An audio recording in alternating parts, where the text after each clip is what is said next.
Hi, YouTube. I missed you. I actually will be in the process of filming another video shortly after this because it is currently 10:57, Saturday, October 7th, and we just got back from another road trip. We went 0-2, the second straight time on the road. We got swept twice, and honestly, that never really happened last year. So that's neither here nor there. But there's just been a lot of frustration on my part.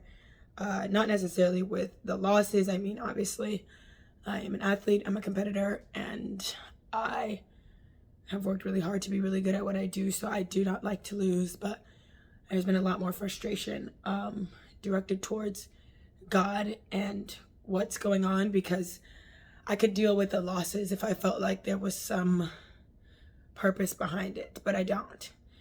And I don't understand, because I am either doing something to the fullest extent or I'm not.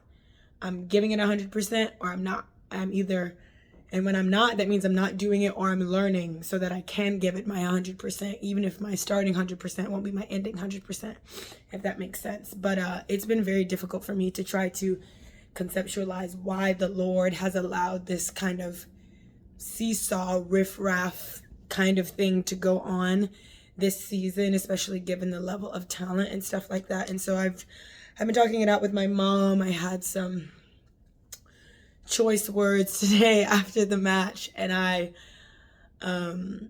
was sitting here thinking about it, and I wanted to get on and talk about it and just say how I obviously don't have a voice, so I'm gonna keep doing that because it's going away. But I don't like gray. I don't.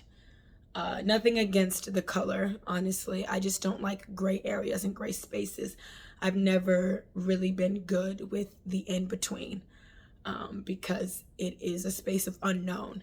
And that is what is going on in my life right now. It is a lot of gray. And I don't get that, because I don't think it makes sense. Like I just said earlier, and I don't think it has a purpose. And I hate just wallowing in a space of in between, especially because I feel like, especially as it relates to volleyball, I've been sitting in an in-between space for so long.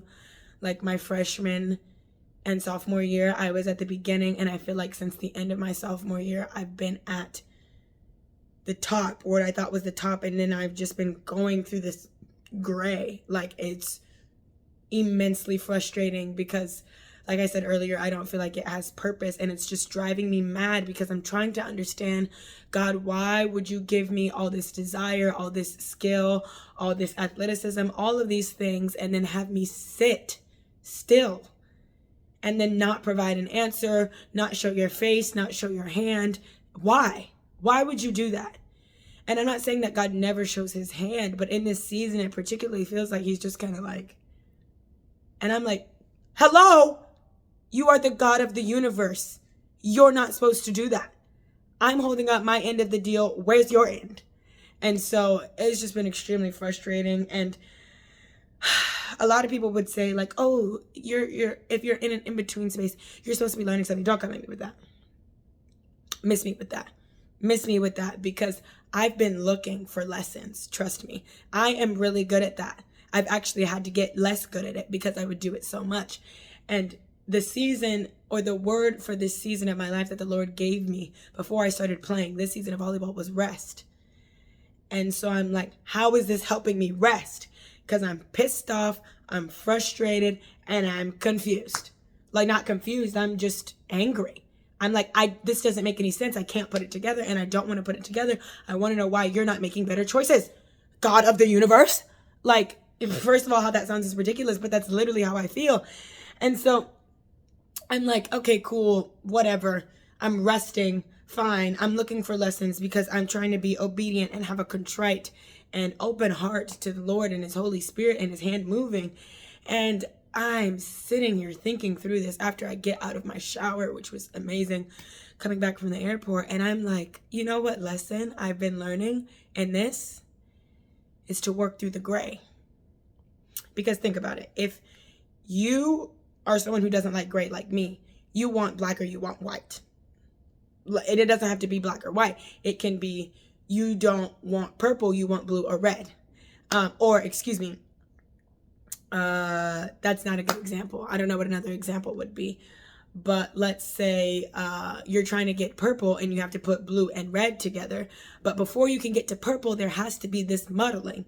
And in the middle of the muddling, whether it's purple or red, and I'm going to go back to black and white, when you start putting colors together to go from white to black, it's going to look orange and gray and brown, and it's going to go from light gray to, or it's going to go from white with a little bit of black in it to white, and then like a light gray, and then a light gray to a medium gray, and then a medium gray to a mediumer gray, then a medium gray to an Earl gray, then an Earl gray to a dark Earl gray, and then it's going to get from a dark Earl gray to a black. And I'm like, why are there so many grays? Why? And I've always struggled with this. I always have, and this is one thing that I haven't liked about myself, was my inability to remain calm and use the peace that God had given me when I don't really know what my next move is. And that's not some big thing. It's like little things. It's like, well, should I pack my bag now or should I do it later? Should I do my homework now or should I do it later? Should I look at it tonight or should I look at it in the morning? Because I don't have to do tomorrow. Like, it's those little things where I've been like, I have to stop. I have to stop that. Like, I have to rest. And I've been working on it, but I'm like, homie G.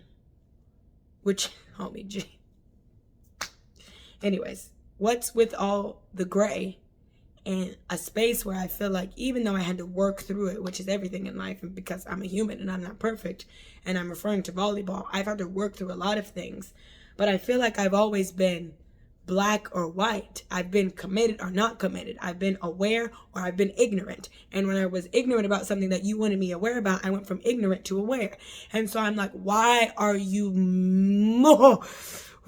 dragging me through the gray? Why? Why are there 50 shades of gray? No pun intended, because that movie is not close to anything about good and God. Okay. But you get what I'm saying? And so in the midst of all this conversation and conflict and turmoil, I discovered my answer, and I liked it, but I didn't. Because the truth is, we lost 2 games this weekend, and I was pissed. I almost cried the first time. I cried today. But even though I was pissed, I was content. Like, I didn't feel like my life was falling apart. My thoughts didn't start spiraling.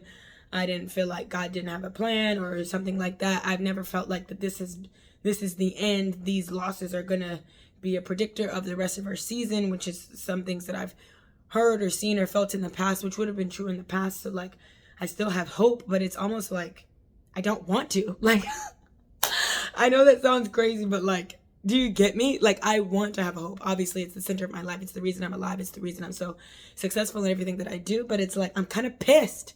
I'm a little peeved off that you've given me this hope and you've yet to show me something yet, you know? Anyways.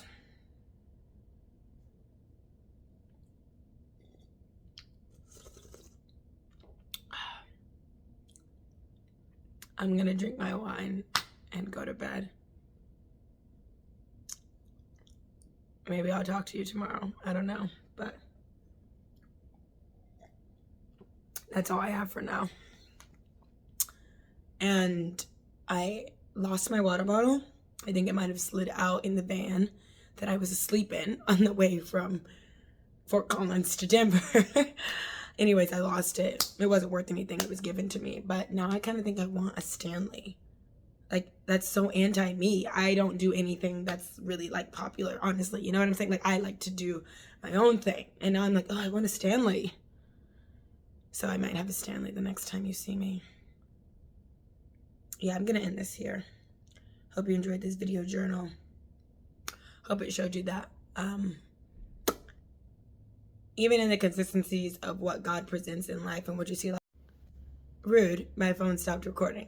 But all I was trying to say is, even in the midst of what seems to be like a big ocean and sea of similar experiences and similar blessings and God doing all these great things for multiple people in the same kind of way and giving them what they want, there are those unique experiences where God doesn't do that, and where 2 things can be true, that you can be fully anchored and have faith and be dependent on God and be hopeful and be upset with him and not really understand what he's doing and not really want to talk to him and kind of just want to throw a rock at heaven and be like, hey bro, what are you doing? You know, so those two things can be true, and not everything is the same in the body of Christ, and it shouldn't be, but I know social media can make it seem that way. So I just want to be a light and be honest and be authentic and be myself, because that's the only thing I can be. That's the only thing I was given and created to be. So that's why I make these video journals. Obviously, that's one of the reasons, but the main reason is because, well, there's stuff going on in my life, and talking is sometimes easier than writing, but that's it. Love you. Bye.